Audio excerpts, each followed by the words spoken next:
শখের বিদেশ, যে বিমানে ওঠার আগ পর্যন্ত এই বিদেশ সুন্দর। মনে করছি যে বিদেশ কষ্ট অনুভব করতাম, কিন্তু বন্ধুরাও কইতো যে বিদেশ কষ্ট আছে, ভাইয়েরাও কইতো। তো মানে কি পরিমাণ কষ্ট লাগে এটা কোনোদিন অনুভব করাইয়া আপনাদেরকে বুঝাইতে পারবো না। যে ছেলে বিদেশ নাই সে বুঝবো না। আমার কথা হইলো ভাই, টাকা কামাইতে পারবেন ঠিকই, এই বয়সে নিজের স্বপ্ন সব বিসর্জন দিয়ে দিছে। মানে মানুষের আত্মা ভিতরটা আমার তো লাগে যে মারা যায়, প্রবাসীর মনে হয় ভিতরটা মইরা যায়। মানে একটা সময় এসে কষ্ট পাইতে পাইতে প্রবাসীর আর কষ্ট মন হয় না। আর যে পরিমাণ মনে করো কি পরিমাণ রাগ আর অভিমান আছিল আমার বাংলাদেশ, আর কই গেল এই রাগ, কই গেল এত অভিমান। আমার মায়ের মাঝে মধ্যে আমার জিজ্ঞাসা করে, কয় ফুড বাংলাদেশে থাকতে তো বাসি তরকারি খাইছো না, একবেলা আরেক বেলা খাইছো না, কত বালাগুড়া না রান্নলে খাইছো না। আর বিশ্বাস করবেন, এখন আমি মনে করেন যে বাসি তরকারিও খাইয়ে ফেলি। কি করব ভাই, কত রান্না করব। বিদেশের ভাই মনে করেন পেরাও, রান্নারও আর একটা পেরা। সারাদিন ডিউটি করে 12 ঘন্টা ডিউটি করে রান্না করতেও মন চায় না। মাঝে মধ্যে যে না খেয়েও ঘুমাইলে তো কতদিন না খেয়ে খাওয়া যায়। বাংলাদেশে থাকতে যেই সকল তরকারি দিয়া সবজি দিয়া খাই নাই, এই সব তরকারি সবজি দিয়েও বিদেশ খায় মানুষ। আমিও খাই। কি করবার আছে, কিচ্ছু করার নাই ভাই। বাস্তবতা হয়েছে এই জিনিস।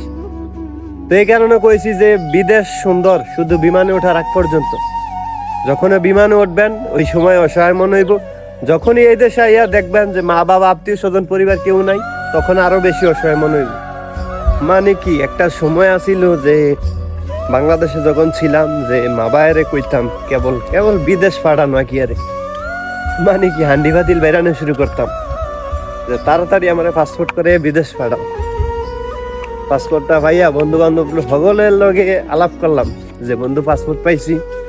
আসলে সত্য যে কি পরিমাণ খুশি আছিলাম পাসপোর্ট বানাইয়া।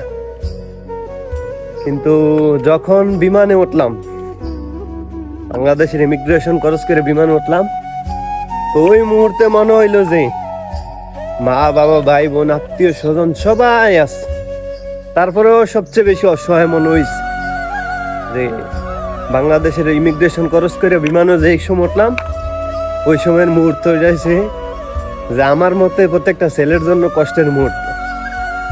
ভাই জীবনে যত কষ্ট আসুক, যত জর্তুফান আইউক, ওই সময়ের কাছে ফেল। কারণ ওই সময় তোমার মনে হইব যে তুমি মা বাপ থাকতেও নাই, বন্ধু বান্ধব থাকতেও নাই। ভাই টাকা পয়সা কামাইতেছি ঠিকই, টাকা পয়সা আলহামদুলিল্লাহ যায় কামাইতেছি, কিন্তু সুখ শান্তি সবকিছু জীবন থেকে গেছে। যেই টাকা দিয়া মনে করো এই সুখ পাওয়া যাইব না। আবার কেউ বলবো সকালবেলা তুমি এইসব তার মান লয়ে কই যাও। আসলে যাইতে আছি কাজে। আমাদের কাজে হচ্ছে যে এদিকে একদিন ওইদিকে একদিন এরকম ঘোরাঘুরির কাজ। যে কোনো সময় যে কোনো জায়গায় যাইতে হয়। তো মনে হয় 4 থেকে 5 ঘন্টা ঘুমাইছি আজকে রাত্রে। তো আবার চলে আইছি কাজে। তো এইভাবে যাইবো তোমার দিনকাল। আসলে ভাই কষ্ট করতেছি, কোনো আবেগ না, ইমোশন না, বাস্তব লই আমি ভিডিও করি। আমার ভিডিওর ক্যাটাগরি এটা। আমার কথা হচ্ছে যে আমি বাস্তবগুলো আপনাদের মাঝে প্রকাশ করি। ঠিক আছে, তো সবাই ভালো থাকবেন। কাজে এসে পড়ছি। আসসালামু আলাইকুম।